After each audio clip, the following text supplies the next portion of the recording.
3, that is inheritance and variations. बघा बाळांनो, आपण आज तिसरा धडा बघणार आहोत. धड्याचं नाव आहे इनहेरिटन्स अँड व्हेरिएशन्स. ह्याच्या आधीच्या लेक्चरला आपण काय काय बघितलं थोडंसं एक रिव्हिजन करूया. What we have seen in the last lecture, just we have done some revision of that lecture. So first we have seen the definition of genetics. Genetics ची व्याख्या बघितली, हेरिटरी, व्हेरिएशन ह्याची व्याख्या बघितली. नंतर आपण काय बघितलं, mechanism of inheritance, how the character is transferring from one generation to next generation. एका पिढीतून दुसऱ्या पिढीमध्ये एखादा कॅरेक्टर कसा ट्रान्सफर होतो हेही आपण मेकॅनिझम कसं होतं ते बघितलं. Who has discovered that inheritance, inheritance कोणी डिस्कवर केला तेही बघितलं. त्या व्यक्तीचं नाव बघितलं, दॅट सायंटिस्टचे नाव आपण बघितलं. The scientist name was George John Mendel, J.G. Mendel, who was born in 1822 in Morvia village. Life history of the Mendelism we have seen. We have seen how he has done the hybridization process. Hybridization technique त्यांनी कशी वापरली आणि त्या टेक्निकमुळे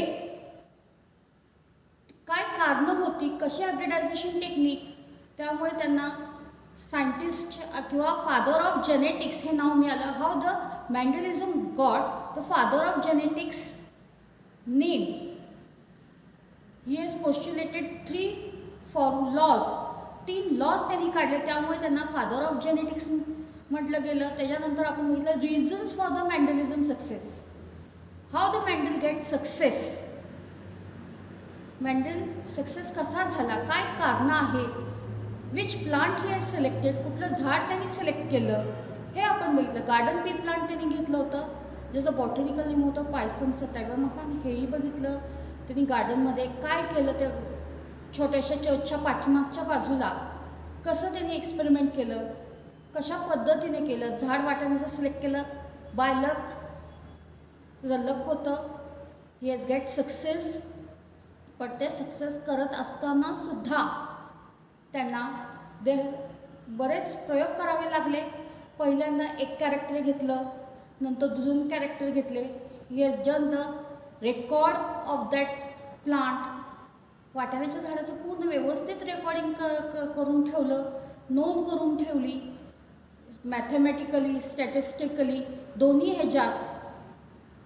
कारण reasons काय होतं, तर garden pea plant is the bisexual flower is present, we can do emasculation. हे सगळे कॅरेक्टर्स आपण मागच्या लेक्चरला बघितले होते. पण ज्या वेळेला मॅन्डेल्सनी 3 लॉज केले आणि he has given the new branch that is genetic engineering.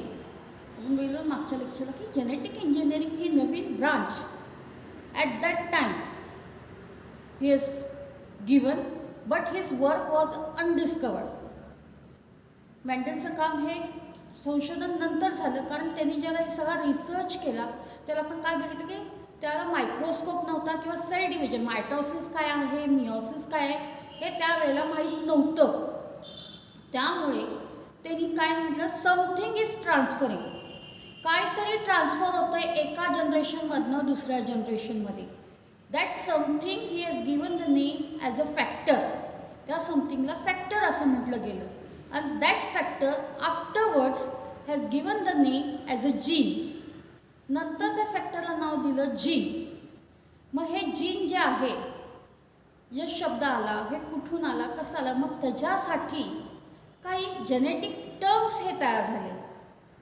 मग हे जेनेटिक टर्म्स काय आहेत ते आज आपण ह्या लेक्चरला बघणार आहोत. Today we are going to see the genetic terms which has been given by the Mendelism or the another scientist to see the law. When we have some laws, एखादा लॉ बघायचा असेल तर त्याच्या आधी त्याचे terms, we should know the terms of that genetics.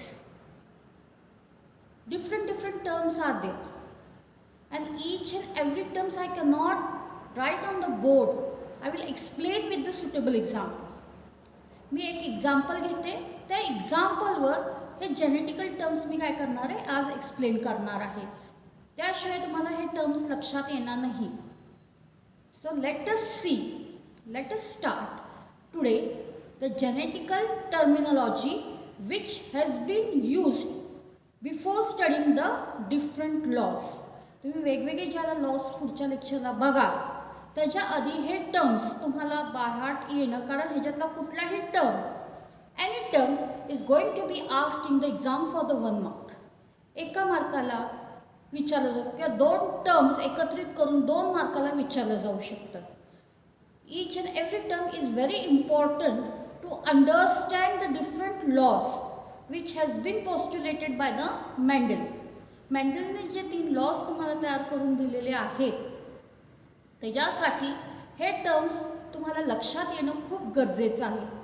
So let us see what is the first term in the genetics. In the first term in the genetics is the character. What do you mean by the character? Definition of the character.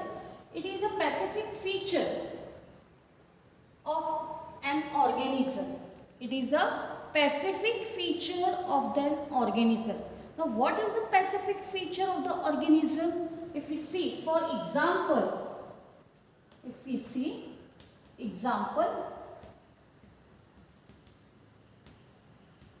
height of organism.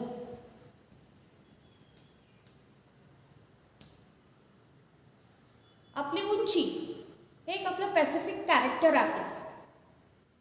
That specific character of that organism is non as character. तो एक feature आहे, गुण आहे, की आपण काय म्हणतो, तो उंच आहे, तो लहान आहे, तो मध्यम आहे, म्हणजे काय, तो त्याचा फीचर आहे. And that feature of that specific organism is called as character. कॅरेक्टरची व्याख्या तुम्हाला घ्यायची असेल तर it is a specific feature of an organism.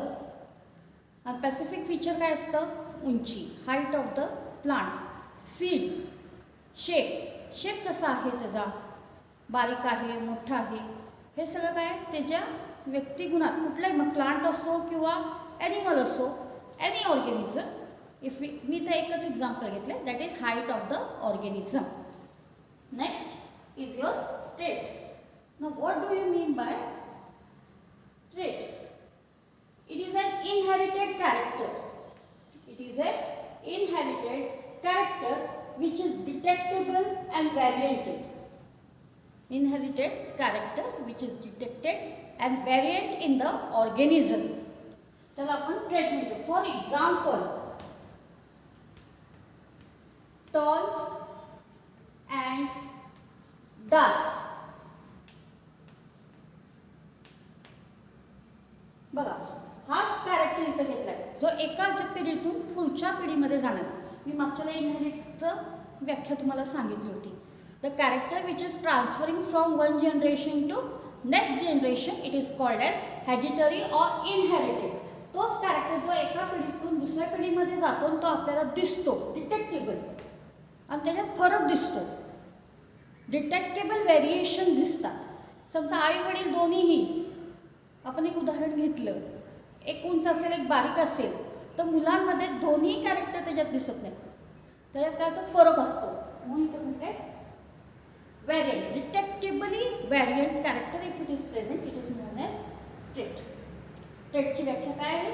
And inherited character and it is detectable variant. Example मी इथं घेतलेलं आहे, टॉल आणि डार्क. Tall, dark. प्लांट सुद्धा काही उंच असतात, काही मध्यम असतात, काही बारीक असतात. म्हणजे हे काय झालं, आपण ते डिटेक्ट करतो. व्हेरिएशन्स असतात त्याच्यात. It is not similar like their parents. Next part definition is factor. What do you mean by this factor? आता ह्या फॅक्टर शब्द आपण आधीच्या मेकॅनिझममध्ये बघितलेला आहे. तर काय सांगतो, sub character which is passing from one generation to another, something काहीतरी पास होते आणि त्याला आपण नाव दिलं होतं फॅक्टर. मग that factor is nothing but it is a unit of hereditary. It is a unit of hereditary which is responsible. This unit of hereditary which is responsible for inheritance and expressions of the character. Factor काय? It is a unit of hereditary. Hereditary ची व्याख्या काय?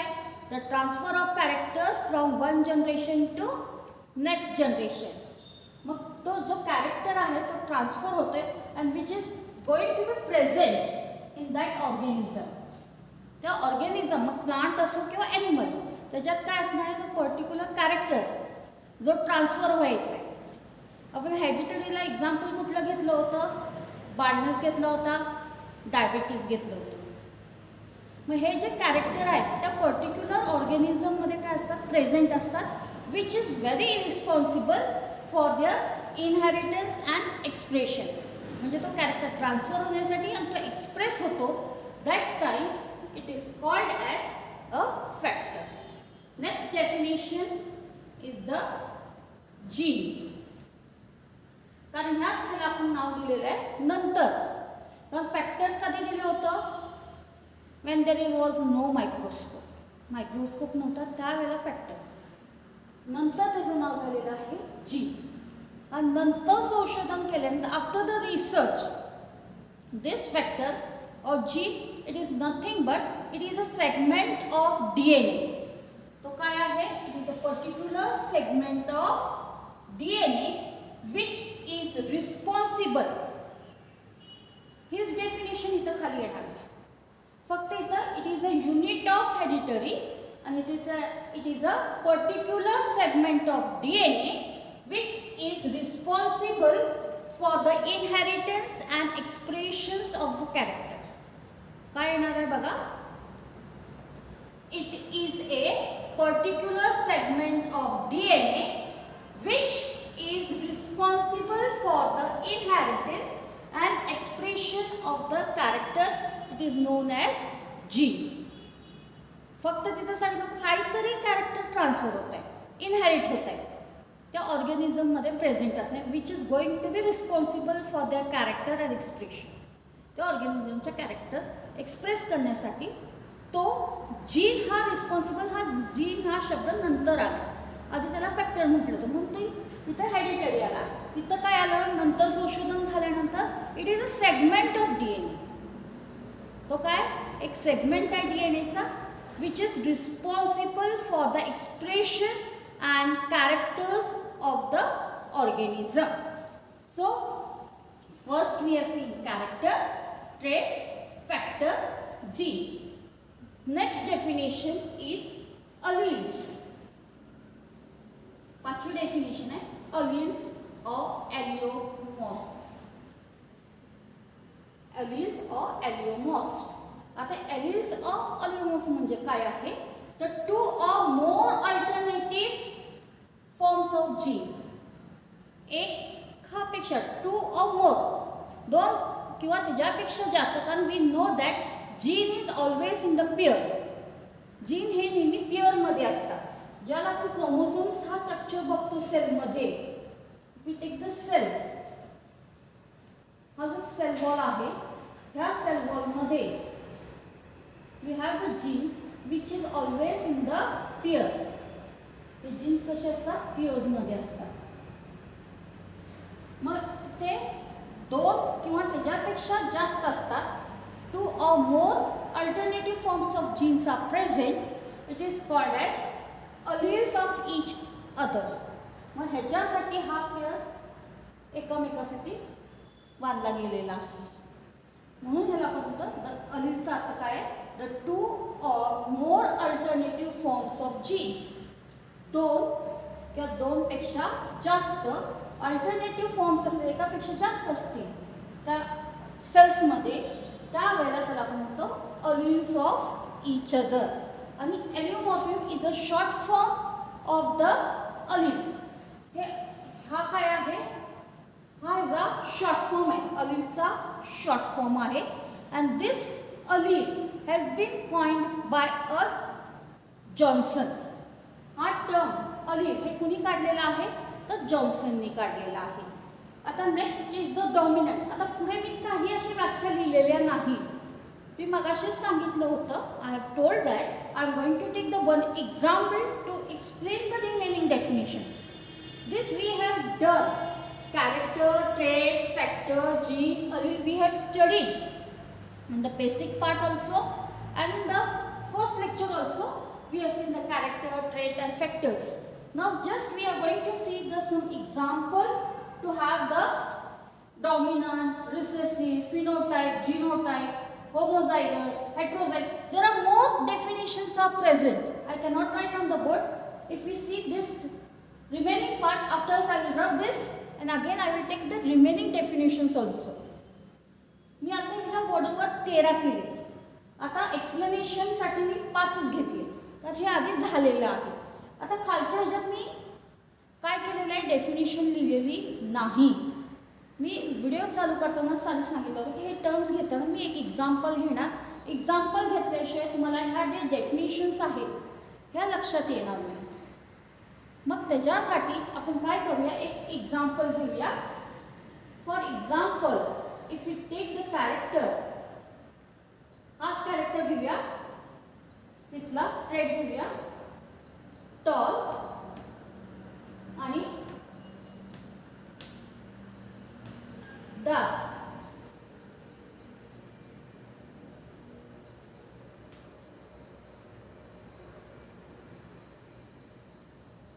Tall and dark काय घेतला आपण, trait घेतला.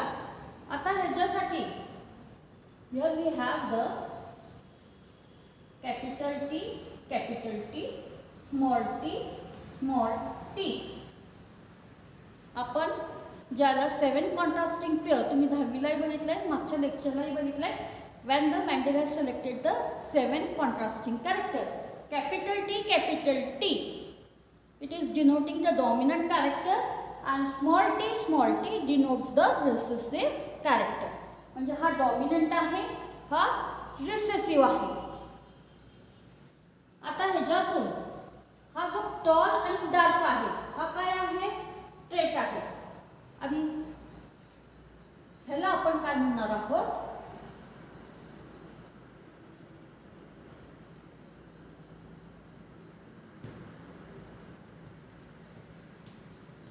Phenotype. आणि हा खालचा आहे जीनोटाइप. मी आता इथं 2 डेफिनेशन्स तुम्हाला सांगते. फिनोटाइप म्हणजे काय आणि जीनोटाइप म्हणजे काय आहे. तर फिनोटाइप टॉल आपण कशावरून सांगतो, वरून बघून सांगतो. External character, the external character of the living organism when we express, it is called as phenotype. Dark, मध्यम किंवा लहान, हा कॅरेक्टर आपण वरून बघून सांगतो, आतून बघून कोणी सांगत नाही. म्हणजे टॉल, डार्क हे काय, external appearance of the living organism. मग तो प्लांट असो किंवा ॲनिमल. तुम्ही अशोकाचं झाड बघितलं तर काय सांगाल, madam that plant is very tall. म्हणजे काय सांगितलं तुम्ही, बिकॉज ऑफ द एक्सटर्नल. एखादा नुसतंच ग्रोथ असेल, madam Ashoka plant is very dark, a very small length it is. म्हणजे it is the external appearance of that living organism, it is called as phenotype. बघा इथं फिनोटाइप लिहिलेला आहे. फिनोटाइपची definition काय झाली मग, the external appearance of the living organism is called as a phenotype. खाली मी आता जीनोटाइप लिहिलाय, कॅपिटल टी, स्मॉल टी. आता हा सेल आहे, हाईट ऑफ द प्लांटमध्ये घेतला तर हा येलो कलर मी तुम्हाला दिसतोय का बघा, हा येलो कलर आहे, which is going to express as a small T, that is dark character, and this is going to represent as a tall character. म्हणजे हे काय तुमचे जीन आहे, सेगमेंट आहे. हा पर्टिक्युलर सेगमेंट, हा सेगमेंट आहे. Particular segment of the DNA it is called as a gene. आता हा जीन कुठे असतो, सेलच्या आत. म्हणजे हा कॅरेक्टर काय झाला, हा कॅरेक्टर तुमचा it is a internal character. or internal character of the living organism is called as genotype. Genotype चा अर्थ काय आहे? The internal character of the living organism is called as genotype. Phenotype काय झाला? External. Genotype internal character. Next part, if we take out the gametes. आता हे जे मी काय करणार आहे, इथं गॅमेट्स काढलं तर हे कॅपिटल टी आहे, तर इथं टीच येणार आणि इथं small T. And if I do the cross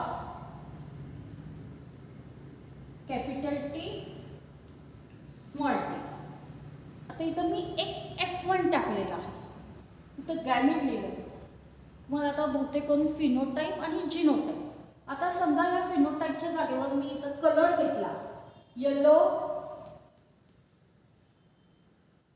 आणि ग्रीन, तर इथं कॅपिटल वाय स्मॉल वाय. म्हणजे काय झालं, येलो हा बाहेरनं दिसणारा सीटचा कलर आहे, म्हणजे एक्सटर्नल कॅरेक्टर्स आहे. जिनोटाईप वाय म्हणजे तो काय घेतलेला आहे, इंटरनल कॅरेक्टर घेतलेला आहे, विच इज कॉल्ड ॲज जिनोटाईप. आता या जिनोटाईपचं मी काय काढलं, गॅमेट काढला. तर एकसारखं असल्यामुळे मी तर एकच टी लिहिलेला आहे आणि तर एक की लिहिलेला आहे. आता ह्याच्यामध्ये बघा, हे गॅमेट्स दोन्ही काय आहे, दोन्ही गॅमेट्स बघा काय आहेत, एकसारखे. सेगमेंट ऑफ DNA किंवा gene, it is having the similar structure.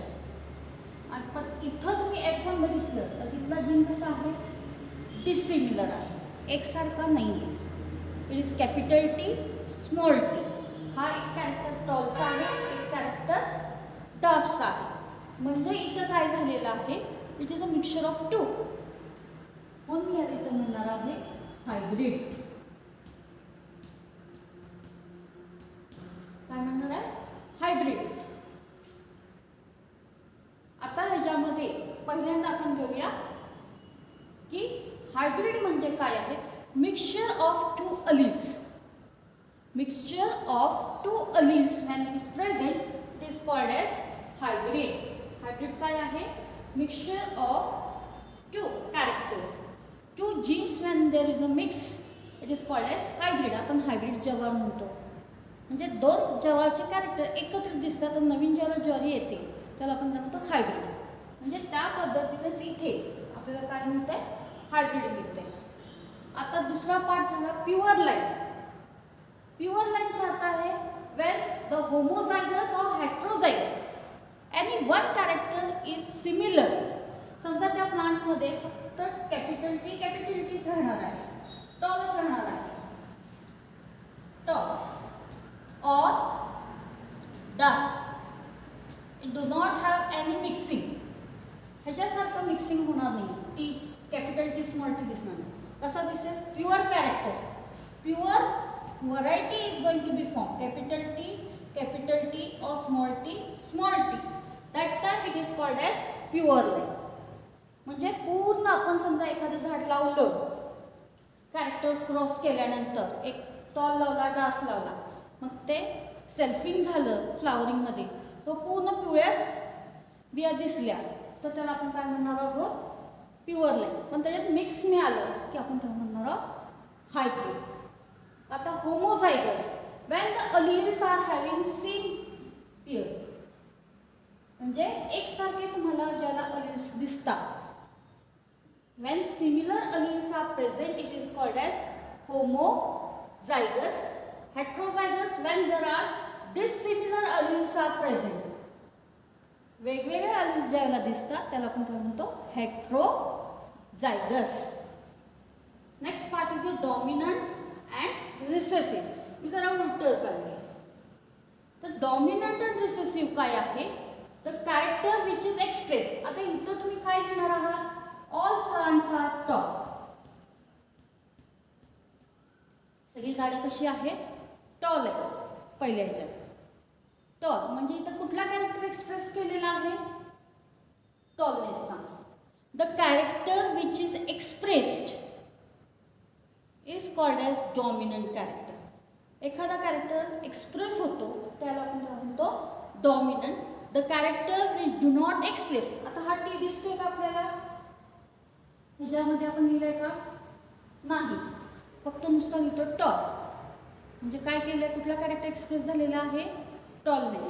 The tall character which is expressed, the character which is expressed it is called as dominant.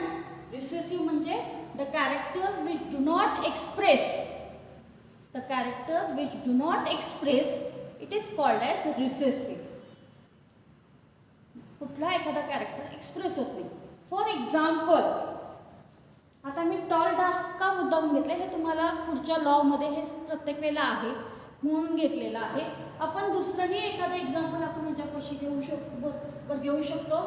समजा डॉमिनंटसाठी नेहमी आपण कॅपिटल लेटर्स यूज करतो. आपण रिझन्स ऑफ मेंडलिझममध्ये किंवा 7 कॅरेक्टरमध्ये बघितलेलं आहे.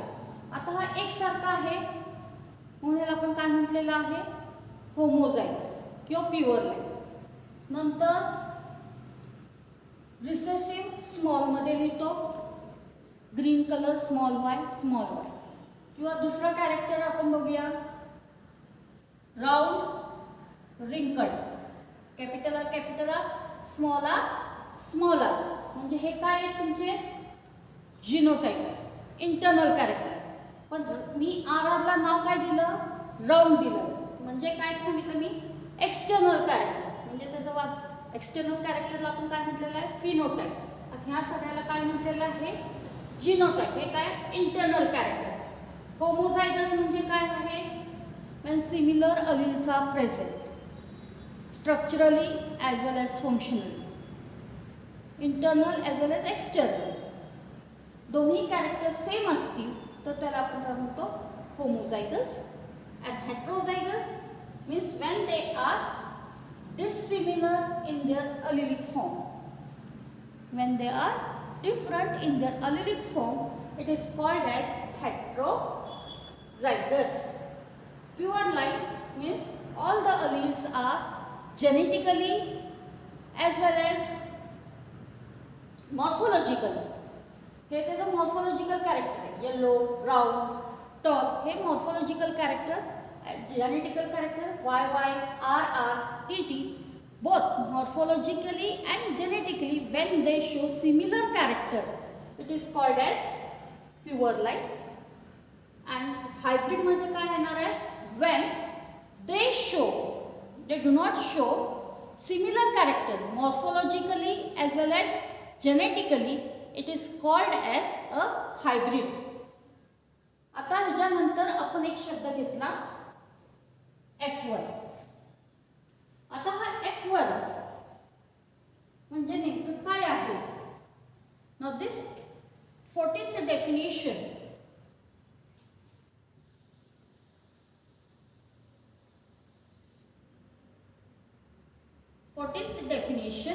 आपण घेऊया F1. F1 चा अर्थ आहे फर्स्ट फिलाय जनरेशन. हा F1 म्हणजे फर्स्ट, पहिली पिढी. First फिलाय generation is non as F1. The first generation obtain bye crossing the 2 parents. ज्याला 2 पॅरेंट्स आपण क्रॉस करतो आणि फर्स्ट जनरेशन जे आपल्याला मिळते त्याला आपण म्हणतो F1. when we cross the 2 parents and we get the first generation, it is known as F1. 15th, we are going to have the F2 generation. If I cross this F1 and after I am going to get the next generation, म्हणजे selfing of the F1, if I get the next generation, it is called as F2. आपण इथं करून बघूया. इथं F1 काय आलेलं आहे, capital T. I am going to do the selfing of F1. मी काय करणार आहे, F1 चं सेल्फिंग करणार आहे. म्हणजे एक मेल कन्सिडर करणार आहे आणि एक फीमेल. मेल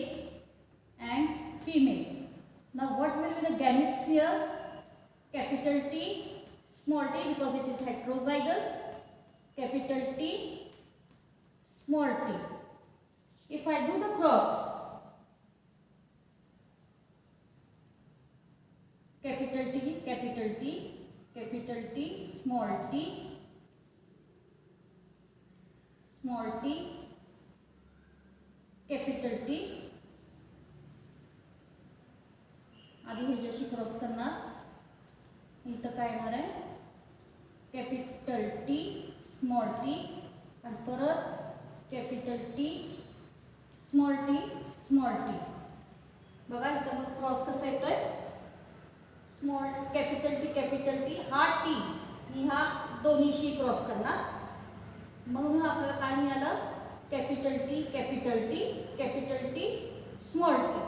परत इथं हा दुसरा स्मॉल टी आहे, हा परत ह्या दोन्हीशी मी क्रॉस केला, तिथं मला मिळालं, मी डॉमिनंट कॅरेक्टर आधी लिहिलेला आहे कॅपिटल टी स्मॉल टी, कारण डॉमिनंट कॅरेक्टर एक्सप्रेस होतो म्हणून तो आधी लिहायचा असतो, आणि स्मॉल टी म्हणजे इथं जेनेटिकली आपण बघितलं तर आपल्याला काय दिसणार आहे, ती टॉल दिसणार आहे आणि एक डाफ दिसणार आहे. टी टॉल जेनेटिकली म्हणजे हा तुमचा काय झाला जीनोटाइप झाला, आणि फिनोटाइप एक्सटर्नली काय होतंय बघा, हा काय आहे टॉल, हे दोन्ही हायब्रिड आहे आणि एक प्युअर डार्क आहे, म्हणजे रेशो काय होतोय जेनेटिकली फरक होतोय आणि फिनोटाइपिकली वेगळा येतोय. म्हणून ज्या वेळेला हा तुमचा झाला F1, हा तुमचा झाला F2, म्हणजे काय केलेलं आहे बघा, F2 साठी डेफिनेशन काय होणार आहे, when we do the selfing of F1 we get the second generation that is called as F2 generation. त्याला आपण काय म्हणणार F2 generation. Next part is the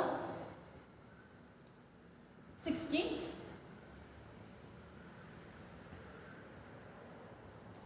mono hybrid.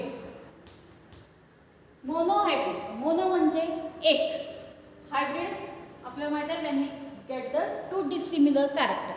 म्हणजे हे जे मी एक्सप्लेन केलेलं आहे इथं तुम्हाला डेफिनेशन घेण्यासाठी डॉमिनंट, रिसेसिव्ह, फिनोटाइप, जीनोटाइप ह्या जे काही डेफिनेशन मी घेण्यासाठी जे काही चार्ट तुम्हाला एक्सप्लेन केला, डॉमिनंट एक्सप्लेन करण्यासाठी recessive, phenotype, genotype, homozygous, heterozygous, pure line, hybrid, F1, F2 हे सगळ्यात किती मी कॅरेक्टर घेतलेले आहेत मॅन्डलिझमचे 7 कॅरेक्टरमधनं फक्त एक कॅरेक्टर घेतला, तोही कुठला घेतलाय टॉल घेतलेला आहे.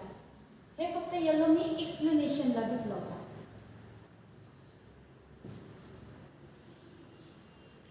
किती कॅरेक्टर इथं क्रॉस केलेला आहे, when we cross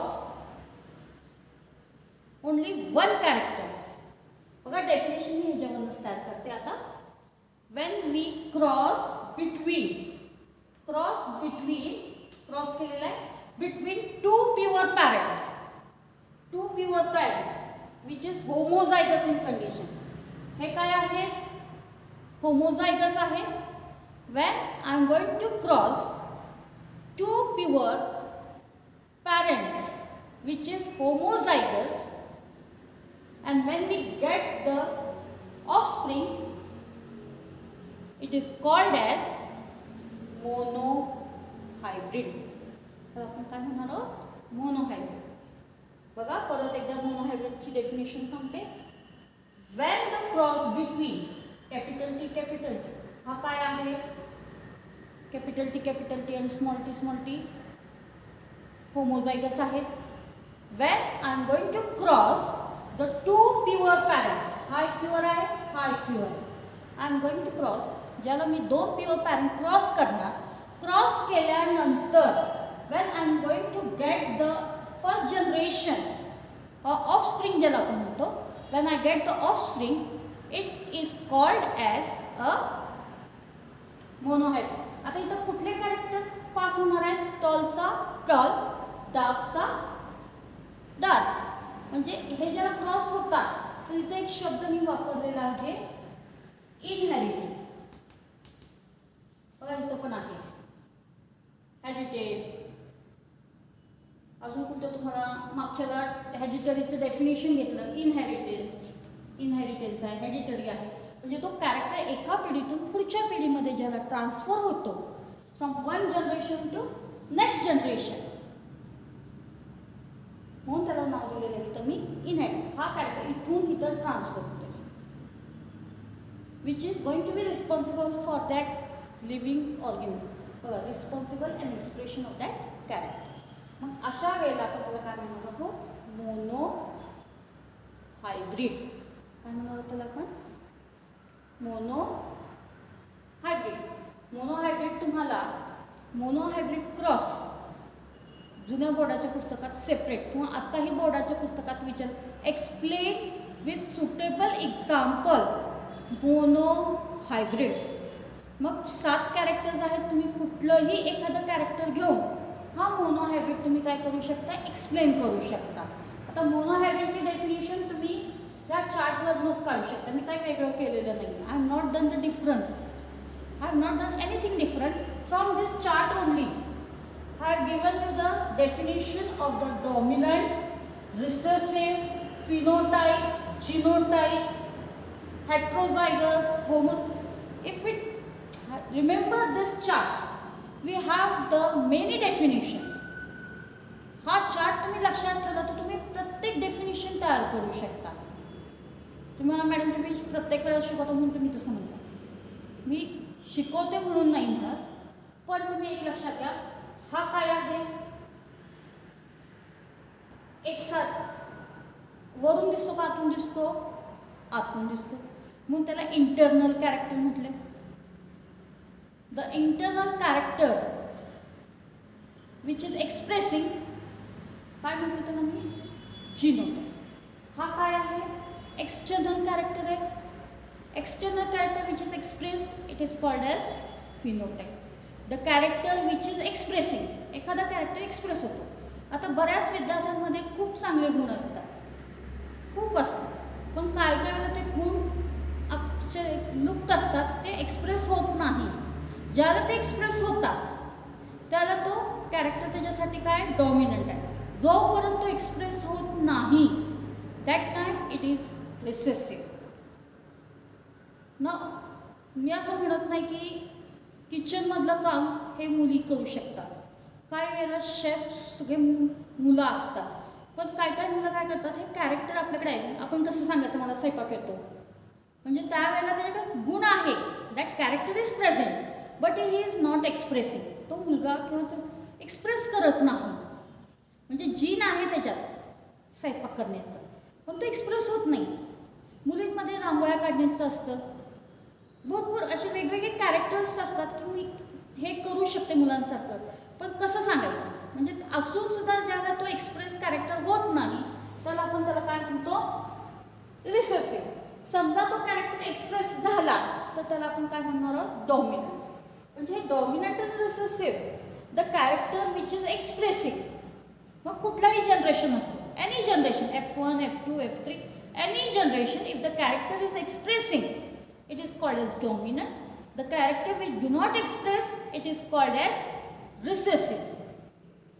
मग मी ह्याच्यावरूनच तुम्हाला डॉमिनंट रिसेसिव्ह फिनोटाइप जिनोटाइप नंतरचा जो घेतला होता होमोझायगस. होमोझायगस सुद्धा मी काय सांगितलं वेन सिमिलर एक्सटर्नल कॅरेक्टर आणि इंटरनल कॅरेक्टर ज्याला आपण म्हणतो मॉर्फोलॉजिकली अँड जेनेटिकली. एक्सटर्नलला मी मॉर्फोलॉजी म्हटलं आणि या जिनोटाइपला मी जेनेटिकल म्हटलं. when the morphologically and genetically characters are similar, दोन्ही सिमिलर असतात. टॉलचा टॉलच राहणार आहे, डार्कचा डार्कच राहणार आहे. म्हणजे हे दोन्ही कॅरेक्टर मॉर्फोलॉजिकली आणि genetically if it is similar it is called as homozygous और it is also known as a pure line. Homozygous pure line एकसारखेच आहे. इथं जेनेटिकल कॅरेक्टर येतं, इथं दोन्ही येतात morphologically as well as genetically. Heterozygous when they show genetically dissimilar character, it is called as heterozygous. Hybrid when the genetical characters are different, it is called as a hybrid. F1 काय? The first generation when we obtained by crossing the two pure parents, it is called as F1 generation किंवा त्याला आपण फिलाय generation सुद्धा म्हणतो. F2 second generation, when we cross the F1 generation, when we get the F2 generation, it is called as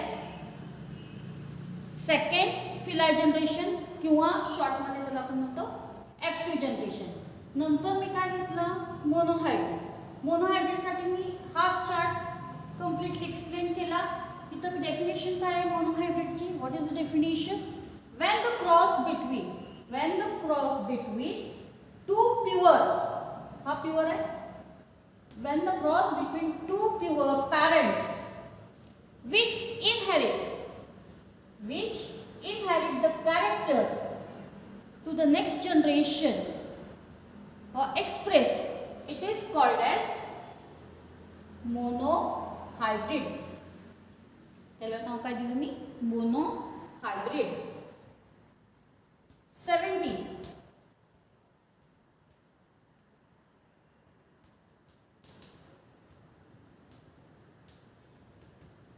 डायहायब्रिड. डायहायब्रिड मध्ये काय येणार आहे? when the cross between, आता कॅरेक्टर इथे किती घेतलं होतं? One pure character have taken. Now I am going to take the two pure character, tall, yellow, dark, green. मी आता इथं काय केलं? पॅरेंट्स काय केले? प्युअर घेतले, पण एक न घेता किती घेतले तुम्ही? दोन घेतले. मोनोला किती घेतलं होतं? एक. पण डायला मी काय केलं? एक ॲड केला ह्याच्यातच, लक्षात येण्यासाठी.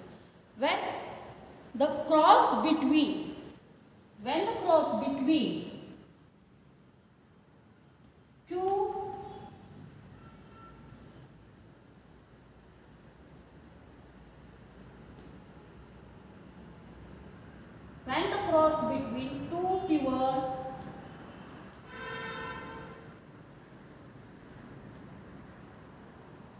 बघा मी आता चेंज केली सगळं.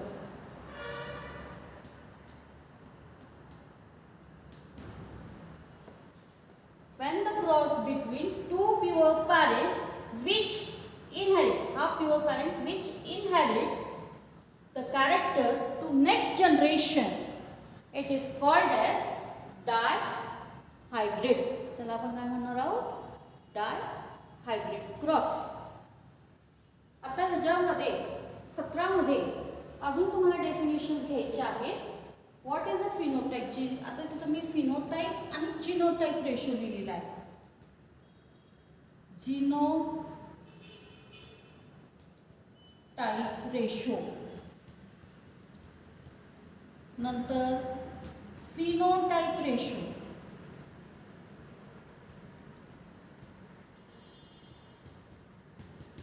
जिनोटाइप रेशो काय येणार आहे? The genetical character or the ratio which is obtained by crossing the F1 generation. ज्याला आपण F1 generation हा क्रॉस करतो and we get the genotypical characters or ratio, it is called as genotype ratio. Phenotype, again when we get the external character after crossing the F1 generation, it is called as phenotype ratio.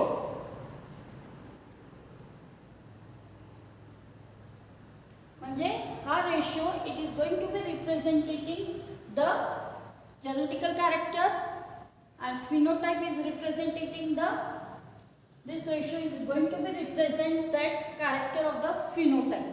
म्हणजे phenotype ratio हा काय होणार आहे?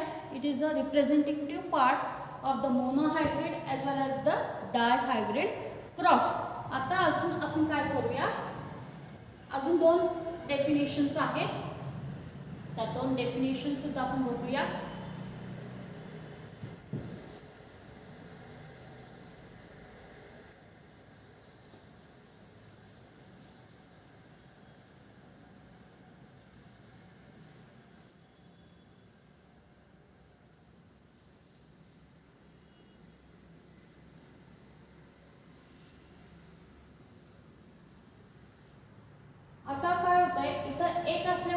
Cross तुम्हाला सोपा जातो. We can easily know that. But next is the Punnet's checkerboard. Now this Punnett checkerboard is given by the scientist known as Punnett to express the cross, how much cross has been done.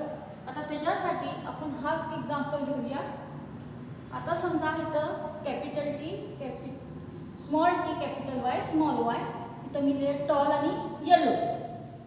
One होता म्हणून hybrid मी इथं करून दाखवलं, पण डाय hybrid असेल तर इथं ते शक्य नाही. मग हे आपण कसं करू शकतो? With the help of the checker board. So for that selfing of the F1, selfing of the F1 घ्यायचं आधी.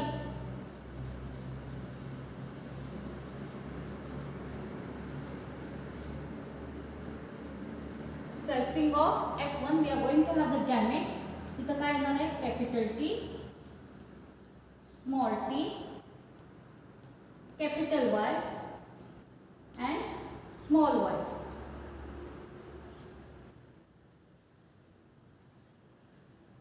मी काय केलेलं आहे इथं गॅमेट्स काढले F1 ची. आता ह्याच्यात this capital T I am going to cross with this. We have the capital T, capital Y, capital T,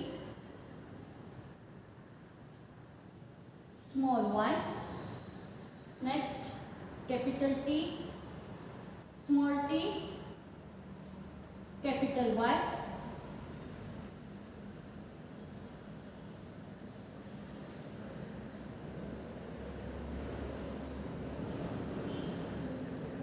small T small Y. आता हे चार गॅमेट्स काढले. अगदी आपण इथं काय केलं? आपण एक मेल एक फीमेल घेतला होता. Same way we are going to consider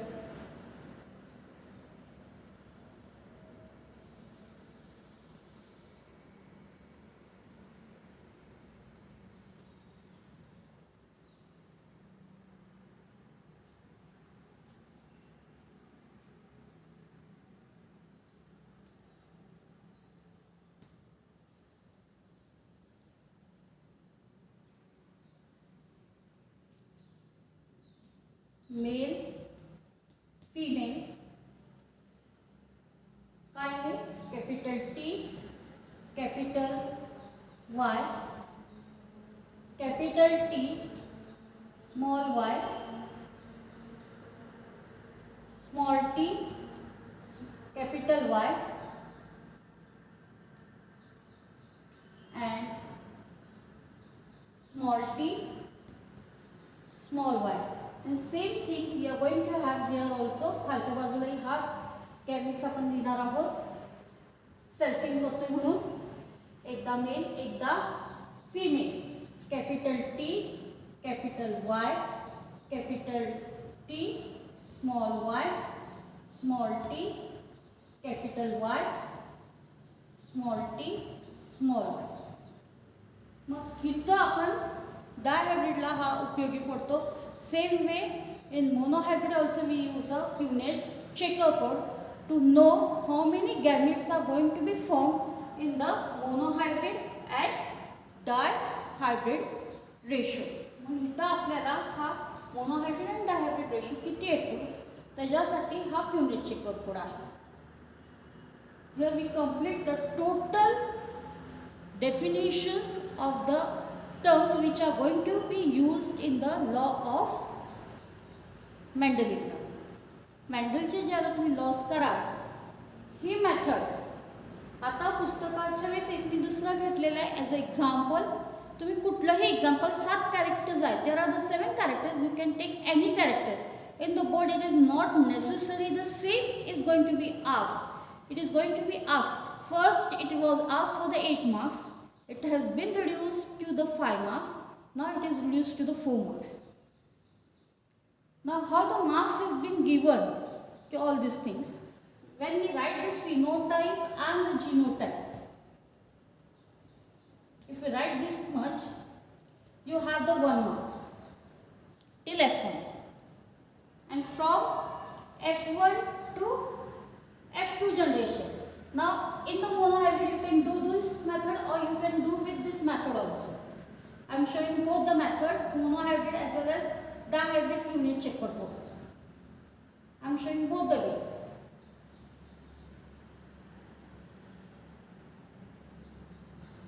Male and female, capital T, small t, capital T, small t.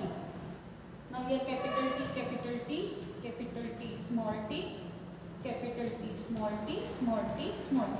Here only I have not filled up the gametes. F2 generation I have not filled. This is the F2 generation for the monohybrid, and this is the F2 generation for the dihybrid. This is the monohybrid,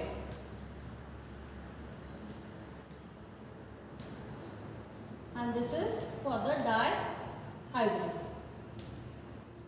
हा chart मी इथं काढलेला आहे, हाच cross मी इथं करून दाखवलेला आहे. And this chart has been given by the Punnet's, that's why it is known as Punnet's checker board. आता वाटलंच तर आपण हे करून बघूया in the different form. Capital T, capital T, capital Y, capital Y. Capital T, capital T, capital T, capital T, capital Y, small y. Capital T, small t, capital Y, capital Y. Capital T, small t, small y. Sorry, capital Y and small y. That is a capital. This is a capital Y. Next, capital T, capital T, capital Y, small y. Capital T, capital T, small y, small y. What I have done? This I have done cross with all these four. I have taken this, I have crossing all the four. म्हणजे इकडून हा एक घ्यायचा, हा 4 जणांना cross करायचा, इकडून एक घ्यायचा, हा 4ला क्रॉस करायचा. Capital T, small t, capital Y, small y. Capital T, small t, small y, small y. Capital T, small t, capital Y, capital Y. Capital T. आता बघा मी इथं काय केलेलं आहे, डॉमिनंट कॅरेक्टर आधी लिहिलं आहे, तर डॉमिनंट कॅरेक्टर एक्सप्रेस होतो. Capital T, small T, capital Y, small Y. इथं कॅपिटल टी आणि स्मॉल कॅपिटल वाय आधी लिहिला आहे, कारण डॉमिनंट कॅरेक्टर हा एक्सप्रेस होत असतो म्हणून तो कॅरेक्टर आधी घेतलेला आहे. इथं small T, capital Y, capital Y. इथं small T, capital Y, small Y. इथं capital T, small T, capital Y, small Y. Capital T, small Y, small Y. Here small t, capital Y, small y. Small t, small y, small y. म्हणजे तुम्ही जसं इथं मोनोहायब्रिडला मी gametes काढले तसं इथंही काढले. आता इथं तुम्ही जसं फिनोटाईप आणि जिनोटाईप काढू शकता. आता इथं प्युअर बघा किती आहे, 1 टॉल, 2 हायब्रिड आणि एक डार्क. म्हणजे फिनोटाईप काय आला, 1:2, 2:1. मग अशी मी दाखवता. जिनोटाईप डॉमिनंट कॅरेक्टर 3 ह्याच्यात एक्सप्रेस म्हणजे 3:1 म्हणजे जिनोटाईप रेशो आणि फिनोटाईप. मग तुम्हाला इथं 1 मार्क असेल तर ह्या इथपर्यंत तुम्हाला 1 मार्क आहे. F2 जनरेशनसाठी 2 मार्क झाली. 3 मार्क हा जो इथला क्रॉस आहे हा गॅमेटचा, त्याला अर्धा मार्क, आणि ह्या दोन रेशोजना 1 मार्क आहे. कम्प्लिटली 1 1 1 आणि 1 असे 4 मार्काला हा शेवटचा प्रश्न येऊ शकतो. 3 मार्काला आला तर त्या पद्धतीनं तो डिवाइड होतो. In this way we have completed the genetic terminology for the Mendel's law. Mendel's law करताना फक्त एक नियम लक्षात ठेवायचा की फिनोटाइप सिलेक्शन तुम्ही करायचे. Selection of the parents can be done by you. There are the 7 pairs. Selection तुम्ही करा म्हणून सांगितलं म्हणजे कुठलंही घ्यायचं नाही. मेंडलच्या 7 कॅरेक्टरमधून 7 कॅरेक्टर बाय हार्टच करा.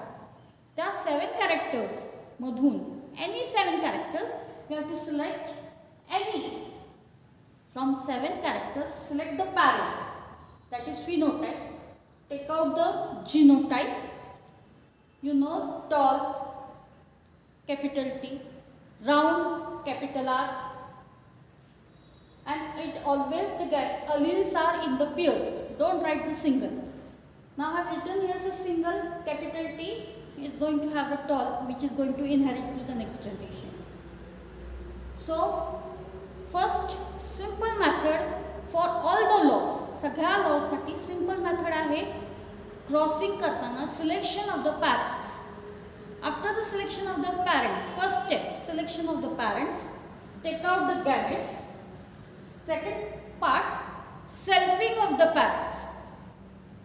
Selfing of F1. बघा first step मी काय सांगितलंय, selection.